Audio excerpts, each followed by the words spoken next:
তাদের একজন মুক্তিযোদ্ধা এবং আওয়ামী লীগের বিভিন্ন রাজনৈতিক সন্ধিক্ষণে এবং সংকটে তার নেতৃত্ব বারে বারেই আলোচিত হয়েছে। তিনি আওয়ামী লীগের 3বারের সাধারণ সম্পাদক, এর আগে তিনি ছাত্রলীগের 2বারের সাধারণ সভাপতি ছিলেন, ফলে তার একটা দীর্ঘ বর্ণময় রাজনৈতিক জীবন। তো আমরা এখন তার সঙ্গে কথা বলবো। মিস্টার কাদের, আপনাকে দ্য ওয়ালে অনেক স্বাগত জানাই।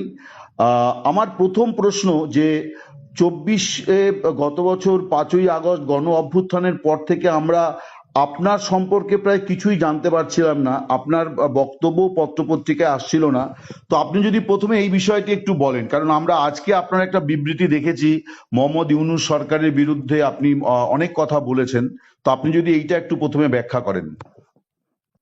দেখুন, এই বিষয়টা তো দেশে বিদেশে ভারতবর্ষেও সবার কাছেই পরিষ্কার। আমি 5ই আগস্টের সেদিনের যে ষড়যন্ত্রমূলক ছাত্র উত্থান, সে সময় আমি খুবই ভাগ্যবান। সেদিন আমার বেঁচে থাকার কথা ছিল। আচ্ছা। মৃত্যু থেকে অনেক কাছে ছিলাম। আচ্ছা। আমি আমারই সংসদ এলাকায় আমার নিজের বাসাকে এড়িয়ে পার্শ্ববর্তী আর একটা বাসায় আশ্রয় নিয়েছিলাম। বেশ। তখন 4 দিক থেকে মিছিল আসছিল এবং এটা আসলে ছিল প্রধানমন্ত্রী গণভবন কেন্দ্রিক। এবং এটা আমরা অবাক হলাম যে সংসদ এলাকাতেও এটা ছড়িয়ে পড়ে এবং একটা লুটপাটের যে লুম্পেন স্টাইলের কতগুলো ঘটনা ঘটে এবং সেখানে বিভিন্ন ধরনের লোক আসে এবং এদের মধ্যে বেশিরভাগই মনে হয়েছে এটা কোন রাজনৈতিক অভ্যুত্থান, এটা লুটপাটের অভ্যুত্থান। না, একটা কথা জিজ্ঞাসা করি, সে তো আমরা তখন সেটা দেখলাম এবং মাননীয় প্রধানমন্ত্রীকেও যে বাসাতে ছিলাম তারা সে বাসাতেও হামলা করে। আচ্ছা। তারা জানতো না যে সেখানে আমি আছি। আচ্ছা। আমার বাসা তারা লুটপাট করেছে, কিন্তু যে বাসায় আমি গিয়ে আশ্রয় নিলাম সেখানে তারা হামলা করবে এটা আমি ভাবতাম। কিন্তু সেখানেও দেখলাম যে অনেক লোকজন ঢুকে পড়ে এবং তারা ভাঙচুর লুটপাট করতে থাকে। আমি আমার স্ত্রী সহ আমরা বাথরুমে ঢুকিয়ে যাই। অনেকক্ষণ ছিলাম, প্রায় 5 ঘন্টা। তারপর একটা পর্যায়ে এরা তো ওই বাথরুমের ভিতর সেখানেও কমোড, বেসিন এগুলো তো লুটপাট করেছে সব জায়গায়। সেগুলোর লোভে প্রথমত তাদেরকে আমার ওয়াইফ সেই বাথরুমের মুখে দাঁড়িয়ে বারবার বলছিল যে আমি অসুস্থ, এ কথা বলে তাদের ফিরিয়ে দিচ্ছে। তো একটা পর্যায়ে তারা এই বাথরুমে যেগুলো আছে সেগুলো লুট করার জন্য জোরপূর্বক প্রবাসীর হুমকি দেয়। তো সে সময় আমার ওয়াইফ জিজ্ঞেস করে যে কি করবো, খুলে দাও যা হবে। তারপরে 7-8 জন ছেলে ঢুকলো। তার খুবই আক্রমণাত্মক দৃষ্টিভঙ্গি, মনোভঙ্গি নিয়ে। তখন হঠাৎ তারা আমার দিকে তাকায়। আমার দিকে তাকিয়ে, আপনি নেত্রী চলে গেল, আপনি জাননি কেন? আমি কিছু বলছিলাম। তারপরে এই ছেলেদের মধ্যে কি ভাবের উদয় হয়েছে জানি না, তারা আমাকে বলে আপনার ছবি তুলবো। তারপর আমার ছবি তুলতে শুরু করলো, সেলফি নিচ্ছিল, ছবি তুলছিল। এরা ছাত্ররা অনেকে আমাকে চেনে তো, হুম হুম কি কারণে তারা তখন আক্রমণাত্মক যে মনোভাবটা ছিল হুম সেটা নিমেষে হুম শীতল হয়ে গেল। আচ্ছা এরা ঠান্ডা মেজাজে তখন কথা বলছিল। আচ্ছা এদের মধ্যে আবার এক পর্যায়ে একটা গ্রুপ, তারা চেয়েছিল আমাকে হুম রাস্তায় সেনাবাহিনী হুম হাতে তুলে দিতে। কেউ কেউ আবার এটাও চেয়েছিল যে জনতার হাতে তুলে দিতে। হুম এটা অবশ্যই তখন একটা মানসিক ভাবে হুম ভেতরে ভেতরে হুম ভেঙে পড়েছিল। হুম এরপর এরা এদের একটা শার্ট, এদের ওই ব্যাজ, হুম লাল হুম পতাকা শোভিত হুম ব্যাজ লাগিয়ে আবার কালো একটা মুখে একটা মাস্ক হুম দিয়ে আমাকে আহ, হাঁটতে হাঁটতে হুম সংসদ এলাকা থেকে হুম বড় রাস্তা, গণভবন অভিমুখী হুম রাস্তা, ওখানে নিয়ে যায়। আচ্ছা ওখানে নিয়ে হঠাৎ করে কোত্থেকে একটা একটা ট্যাক্সি আসে, হুম একটা ইজি বাইক, হুম সেটা খালি ছিল। হুম ওখানে কোনো গাড়ি ঘোড়া কিছু ছিল না। হুম ওটা হঠাৎ করে কেন যেন এসে পড়ল। হুম হয়তো আমার ভাগ্য। এরা দুজনে আমাকে নিয়ে, আমার ওয়াইফকে নিয়ে ওটাতে উঠলো আর বলতে লাগলো, ওতে তো অসংখ্য মানুষ, হুম চেক আপ সব জায়গায়। এরা বলতে লাগলো যে আমাদের চাচা চাচি অসুস্থ, হুম হাসপাতালে নিচ্ছি, হুম ডিস্টার্ব করবে না। হুম এই করে করে নিয়ে গেল একটা অনেক দূরে একটা জায়গা। তো এটা হলো, ভাবতেও পারেনি ওরা যখন বাথরুমে ঢুকলো যে বেঁচে হুম থাক, হুম সে বেঁচে থাকাটাই সেদিন যে একটা পরম সৌভাগ্যের বিষয়। হুম আনএক্সপেক্টেডলি হুম বেঁচে গেছে, ইট ইজ মোস্ট ইম্পর্টেন্ট। সে সময় হুম এই ছেলেটা যে কোনো ভাবে আমাদেরকে আর্মির হাতে তুলে দিতে পারতো। মানুষের রাস্তায় অসংখ্য মানুষ, হুম সেখানে অনেকেই তো আছে আমাদের অপোজিশন, হুম মেরে ফেলতে পারতো। হুম তো আজকে এটুকু বলে শেষ করি। না কিন্তু আপনাকে মানে তারপরে আপনি কোথায় এটাও রইলেন? কেউ জানে না, আপনি প্রথম যান। না বলছি যে আপনি এরপরে কোথায় রইলেন, তারপরে তো আপনি মানে থাকলেন কি করে, মানে ওই রকম আমি পরিস্থিতি? বাংলাদেশে ছিলাম হ্যাঁ হ্যাঁ 3 মাসের মতো। হুম হুম হুম আমার একটা উদ্দেশ্য ছিল হুম যে ওখান থেকে কিছু করা যায় কিনা, আচ্ছা কিছু একটা করা যায় কিনা, আচ্ছা সংগঠিত করা যায় কিনা। আচ্ছা বিভিন্ন জায়গায় হুম শ্রমিক অসন্তোষ, হুম কর্মচারীদের অসন্তোষ, হুম এগুলো প্রতিদিনই এগুলা লক্ষ্য লক্ষ্য করতাম। মানে পেশাজীবীদের যে ক্ষোভগুলো আর কি। ক্ষোভগুলো তখন রাস্তায় নেমে আসছিল, ঠিক ঠিক বিশেষ করে গার্মেন্টস। ঠিক ঠিক তো সেই সময় ভাবলাম যে এদের সাথে যোগাযোগ করে কিছু করা যায় কিনা। তো এই চিন্তাতেই 3 মাস পরে রইলাম। আচ্ছা এরপরে একে একে সবাই অ্যারেস্ট হচ্ছে এবং আমি তো নেত্রীর পরের হুম পরের স্থানটাই আপনার। জন। আমার বিরুদ্ধে তখনই 212টা খুনের মামলার হুম আমি আসামি হয়ে গেছি। তারপর এই অবস্থা অনেকেই বললো, আবার এখান থেকেও হুম অনেক অনুরোধ যাচ্ছিল হুম আমি যেন সতর্কভাবে হুম এদিকে চলে আসি। হুম তো এইভাবে চিন্তা করলাম যে আসলে আমি বাইপাস সার্জারি হয়েছিল, হুম হুম হুম অনেকগুলো ওষুধ খেতে হয়। হুম হুম আমি এখানে ধরা পড়লে ওষুধ খাওয়াবে কি। ঠিকই তারপরে অনেক কিছু ভাবনা চিন্তা করে 75-এ এখানে এসেছিলাম, তার বঙ্গবন্ধু, হুম তারপর ও 100 নম্বর জেল হত্যা হলো, তারপরে হুম হুম কলকাতায় এসে হুম 9 মাস ছিলাম। আচ্ছা এখান থেকে ফিরে গিয়ে জগন্নাথ হলে একটা বৈঠক করছিলাম অনেক রাতে, হুম ঢাকায় তখন কারফিউ। তো ওখানে আমাকে অ্যারেস্ট করা হয়। হুম তারপরে এরপরে আবার 1/11 পরে হুম।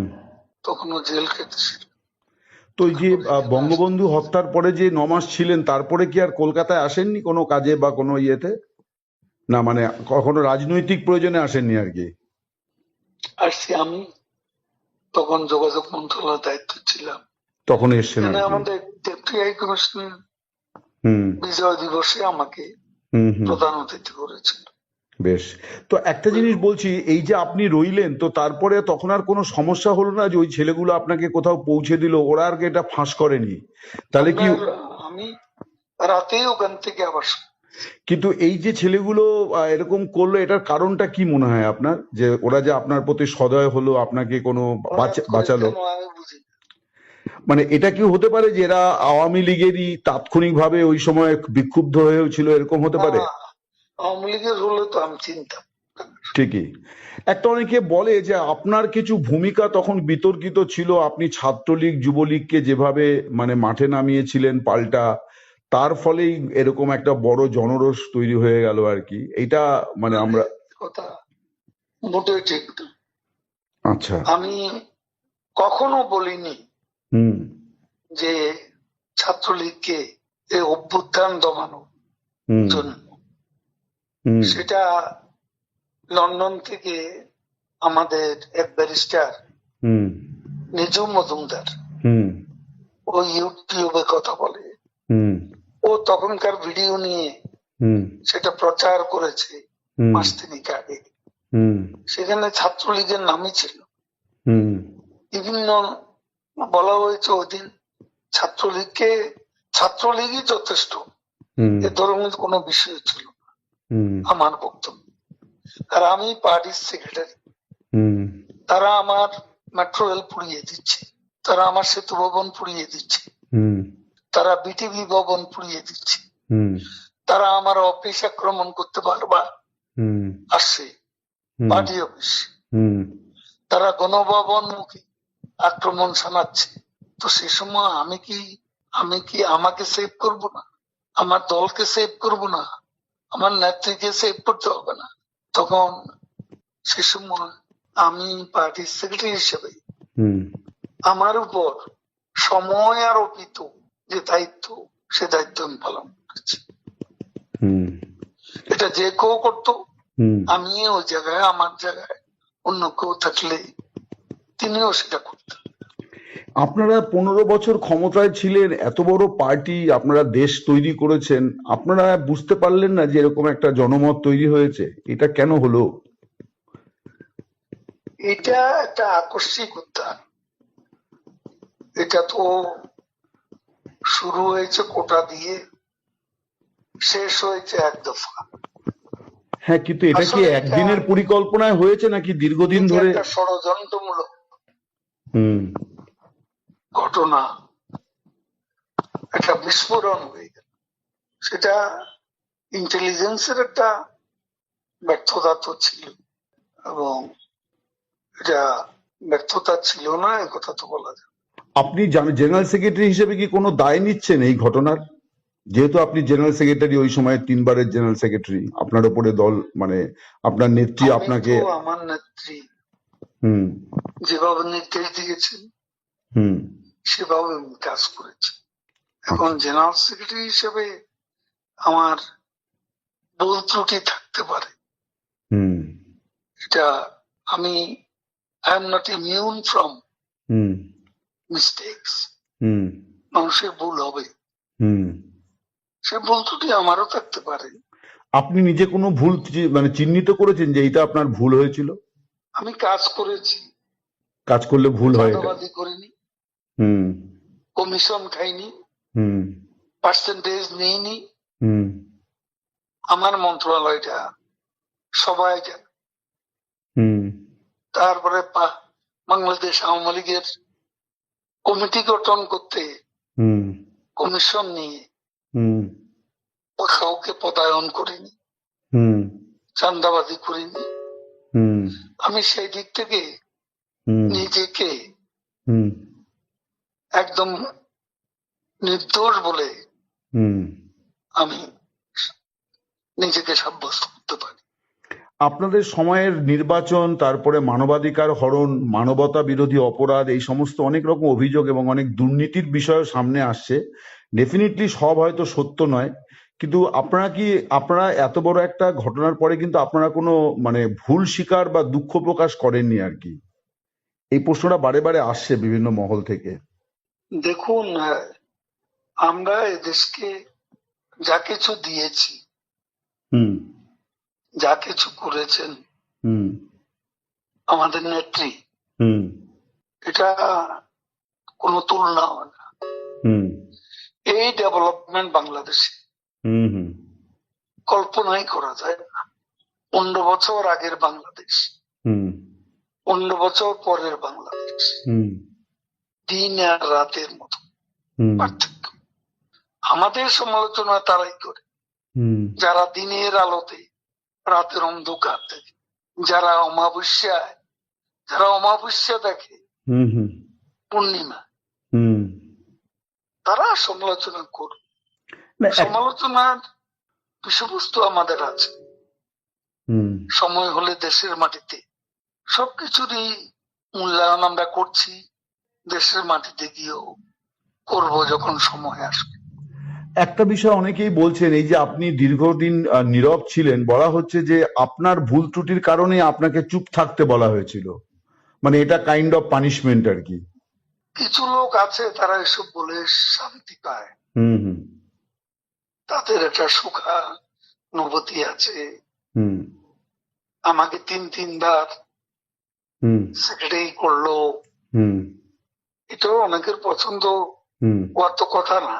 হুম আর আমাদের মতো পার্টিতে হুম এ ধরনের হুম প্রতিযোগিতা ছিল, হুম এটা এখনো আছে। হুম আমি যখন হয়েছি তখনও ছিল।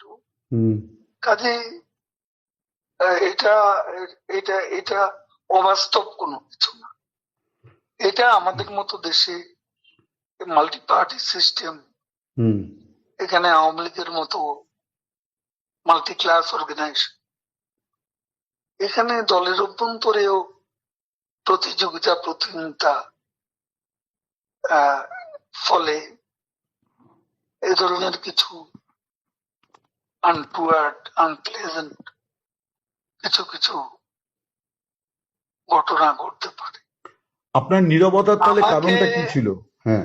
আমাকে প্রধানমন্ত্রী নিজেই খুঁজেছেন এবং উনি সবচেয়ে বেশি ওয়ারিড ছিলেন হুম আমার অসুস্থতার জন্য।